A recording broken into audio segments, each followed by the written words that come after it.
Good morning, dear students.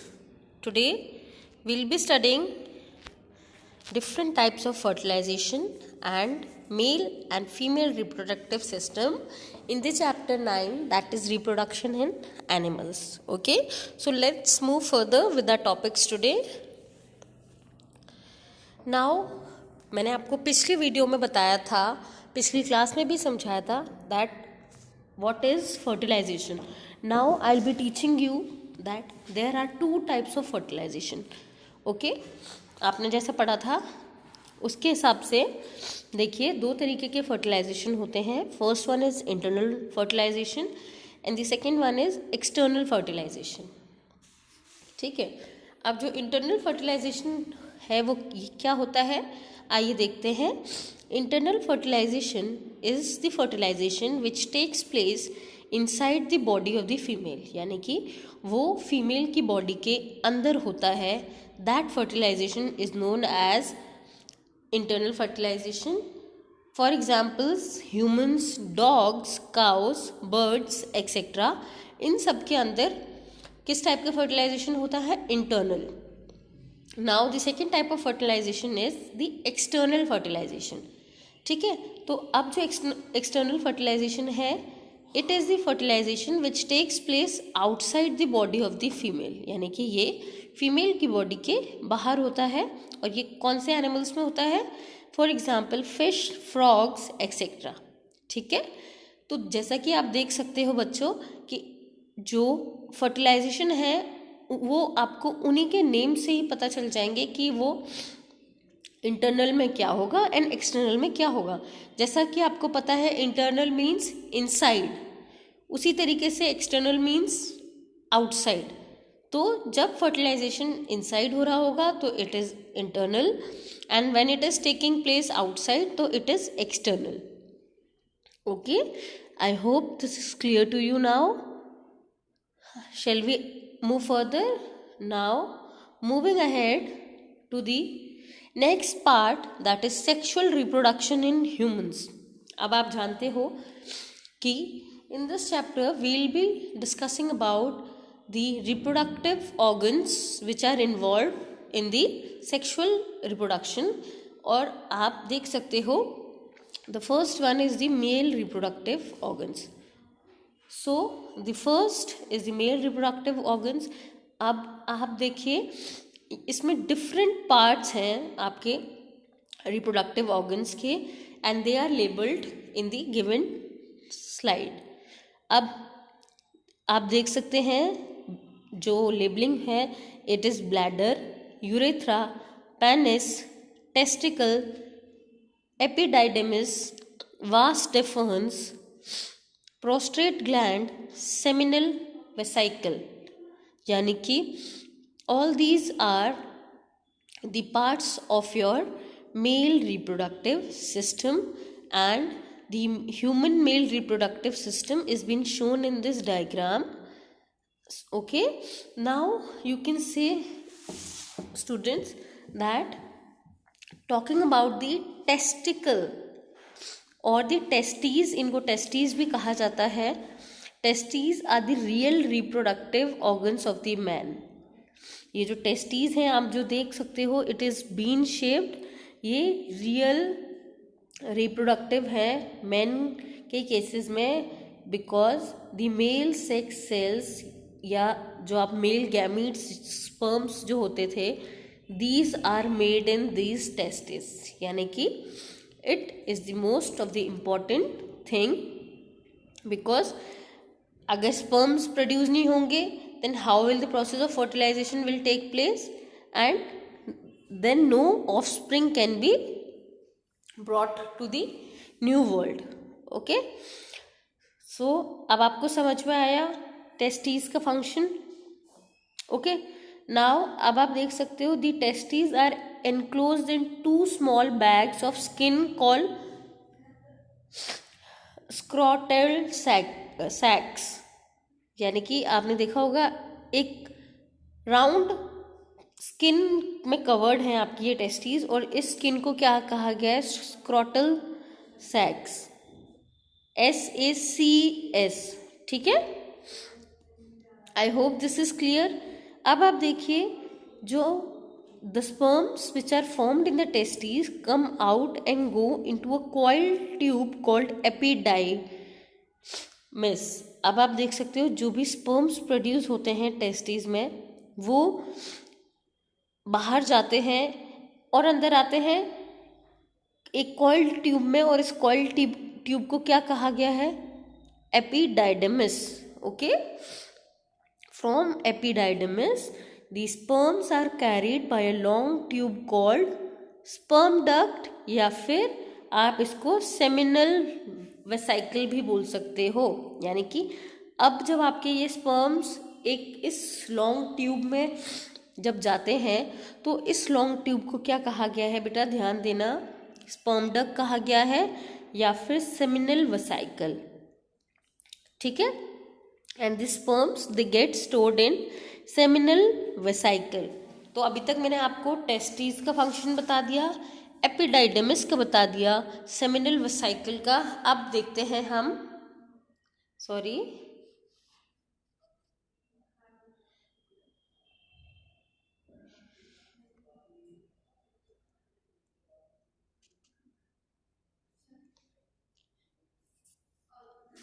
Okay, now just pay attention, now we will see. अब आप देख रहे होंगे, जो आपके सेमिनल वेसाइकल हैं, जो आपकी सेमिनल वेसाइकल है, वो एक और ट्यूब के साथ जॉइंट है, and that tube is called urethra.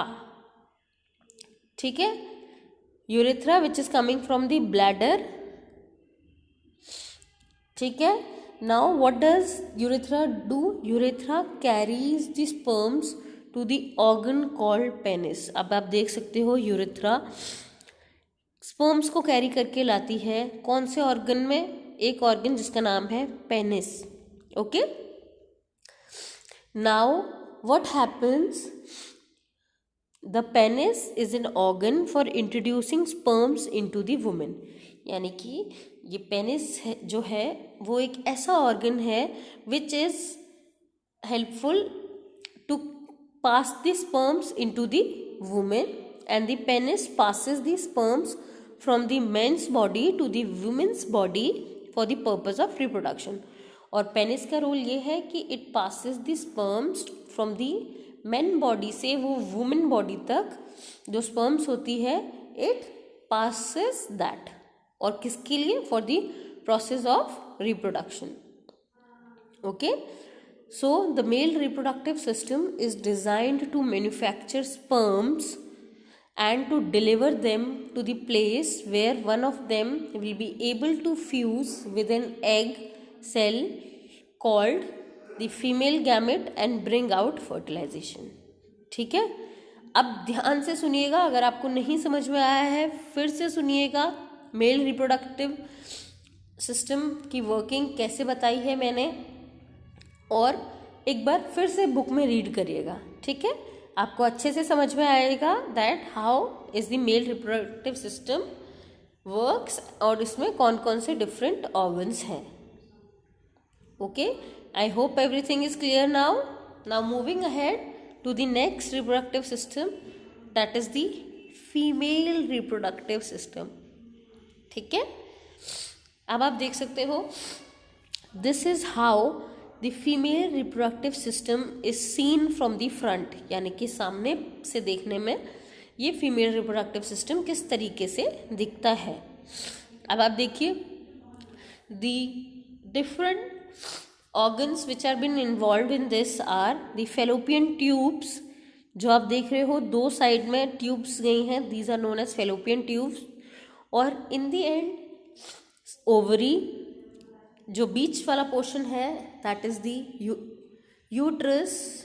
उसी में आप देख रहे हो थोड़े टेंटिकल्स से हैं, that is cervix, and the lower part is known as the vagina. Okay, and endometrium. ठीक है, अब हम समझते हैं that how does the female reproductive organ works, या इनकी वर्किंग किस तरीके से होती है। So students please pay attention that The human female reproductive system consists of the following organs: ovaries, oviducts, uterus, vagina and cervix. जैसा कि आपने इस पिक्चर में देखा, और ये रिप्रोडक्टिव सिस्टम फीमेल्स के पास होता है, जैसा कि आप सभी जानते हैं. नाउ आप देख सकते हो, ovaries are the oval shaped organs which are inside the abdominal cavity of a women. यानी कि ये जो ओवरीज हैं ये ओवल शेप की होती हैं, ना सर्कुलर होती हैं ना rectangular. These are of oval shaped. ठीक है, और ये कहाँ लोकेटेड होती हैं? These are located in the abdominal cavity of a women. ठीक है, अ वुमेन हैज़ 2 ओवरीज, यानी कि every female they have 2 ovaries, and ovaries are the real reproductive organs in a man. जैसे टेस्टीज आपने देखा था, मेल में real reproductive organ थे, यहाँ पे कौन से हैं? यहाँ पे ओवरीज हैं. ठीक है, बिकॉज ओवरीज में ही एग्स की फॉर्मेशन होती है, एंड जो एग्स होते हैं वही जाके आपके स्पर्म्स के साथ फ्यूज करते हैं, and the process of fertilisation takes place. Okay, now is it clear? Thus ovaries make the female gametes called eggs, and just above the ovary are the tubes called oviducts. oviducts से होते हुए ही आपके जो eggs हैं वो fallopian tube तरफ आते हैं, and the oviducts are not directly connected to ovaries but have a funnel shaped openings in almost cover the ovaries. ठीक है, अब देखिएगा किस तरीके से वर्क होता है. The egg is released by an ovary goes into the oviduct through the funnel shaped opening. यानी कि जब ओवरी में से एक एग रिलीज होता है तो वो फनल से होते हुए, वो ओविडक्ट से होते हुए वो फनल शेप्ड ओपनिंग तक जाता है. एंड इन ह्यूमन बींग्स में 1 महीने में एक मेच्योर एग रिलीज होता है into the oviduct by one of the ovaries. यानी कि दोनों ओवरीज में से किसी भी एक ओवरीज में से एवरी मंथ एक मेच्योर एग रिलीज होता है to the ovaries. The release of an egg from the ovary is called ovulation. यानी कि जो every month when a mature egg is been release from the ovary, इस process को क्या कहते हैं? Ovulation. Okay, and the fertilization of an egg by a sperm takes place in the oviduct. और जो फर्टिलाइजेशन होता है एग का स्पर्म से, वो कहाँ होता है? ओविडक्ट में. ठीक है, तो अब आप ध्यान दीजिएगा, आप रेफर भी कर सकते हैं अपनी बुक पे, पेज नंबर 150 पे. अगर आपको कोई चीज़ नहीं समझ में आई है आप वहाँ से भी रीड आउट कर सकते हैं. ठीक है, अब ध्यान देना बेटा. The 2 oviducts connect to a bag like organ called uterus. अब आपके ये जो 2 ओविडक्ट हैं, यानी यही जो फेलोपियन ट्यूब्स आगे जाके जब आए हैं, तो दीज आर योर ओविडक्ट, और यही एक बैग लाइक ऑर्गन में कन्वर्ट हो गए हैं. दिस इज द यूट्रस और the womb at the other end, जिसमें कि जो ऑफस्प्रिंग है और the baby is been kept in it for 9 months. ठीक है, and the growth and development of a fertilized egg takes place here, and the uterus is connected through a narrow opening called cervix. यानी कि आपने देखा होगा, अब ये connected है एक नैरो ओपनिंग से जिसको कहा गया है सर्विक्स, टू अनदर ट्यूब. और सर्विक्स किससे कनेक्टेड है? To the vagina which opens to the outside of the body. ठीक है, और ये वजाइना आपकी बॉडी के बाहर ओपन होता है, and vagina receives the penis for putting sperms into the women's body, and this vagina is responsible for transferring of sperms to the inside organs of the reproductive system. ठीक है, and this is how the process of fertilization takes place in human beings. Okay, now the process of reproduction in humans takes place in 2 steps. And this is the fertilization and the development of embryo. एक होता है आपका fertilisation और दूसरा होता है development of embryo, जिसके बारे में आप आगे भी पढ़ेंगे। But till then all of you read this part carefully because it is very important and इससे काफ़ी ज़्यादा क्वेश्चंस आते हैं। सो डोंट फॉरगेट, एक बार वीडियो ज़रूर सुनिएगा एंड वीडियो के अलावा please read this part from your books also. Okay, now moving ahead, जो आपका पहला स्टेज है दैट इज फर्टिलाइजेशन। उसमें देखिए क्या होता है, the fusion of the genetic material contained in the gametes to form a zygote is known as fertilisation, जैसा मैं आपको बता चुकी थी। और zygote is the fertilised egg और ovum. It is a single cell, thus we begin our life as a single cell. और ये सिंगल सेल होता है और हम अपनी लाइफ की शुरुआत एक सिंगल सेल से ही करते हैं। अब देखिए, stage 2 is the development of zygote और दी एम्ब्रियो, जो आगे जाके एम्ब्रियो बनता है zygote. Zygote divides repeatedly to give rise to a ball of cells as it passes from the fallopian tube into the uterus. It divides further and develops into an embryo. अब यही zygote आपका एक bunch of sales बन जाते हैं और ये पास करते हैं फेलोपियन ट्यूब से यूट्रस की तरफ और फर्दर जाके डिवाइड होते हैं and they develops into an embryo. ठीक है, ये एम्ब्रियो का रूप ले लेते हैं and embryo is another name for an unborn baby at an early stage. ठीक है, जब बेबी अपनी अर्ली स्टेज में होता है, अनबॉर्न बेबी, तो it is known as embryo. और जो एम्ब्रियो एम्बेडेड हो जाता है यूट्रस की वॉल में जाके, और इस प्रोसेस को कहा जाता है इम्प्लांटेशन, क्योंकि जो वो अनबॉर्न बेबी है it is been implanted to the uterus. ठीक है, and the female is then said to be pregnant और टू हैव कंसीव्ड। ठीक है, and the embryo gradually develops body parts and it called as fetus. और जैसे जैसे वो embryo बड़ा होता जाता है वो बॉडी पार्ट्स डेवलप करने लग जाता है, जैसे फिंगर्स, लेग्स, आईज, नोज बनने लग जाते हैं उसके, then it is called as fetus. और जब ये फीटस कंप्लीट हो जाता है 9 महीने में, then it is called a baby. Okay, so now you have to remember कि जाइगोट से एम्ब्रियो बना, एम्ब्रियो से फीटस बना, देन फीटस से it is been formed into a baby. Okay, so this is the development cycle of a cell to a baby. Now the birth of the young ones. अब आप देख सकते हो stage 3 कि animals which give birth to young ones directly are called viviparous animals, यानी कि जो animals directly birth दे देते हैं young ones को, they are known as viviparous animals and the embryo obtain nourishment from mother. और इस case में जो एम्ब्रियो होता है वो सारी न्यूट्रिएंट्स कहाँ से लेता है, अपनी मदर से। और वो एनिमल्स जो एग ले करते हैं वो होते हैं आपके oviparous animals and they contain all the nourishment from the yolk and albumin present in the egg itself. यानी कि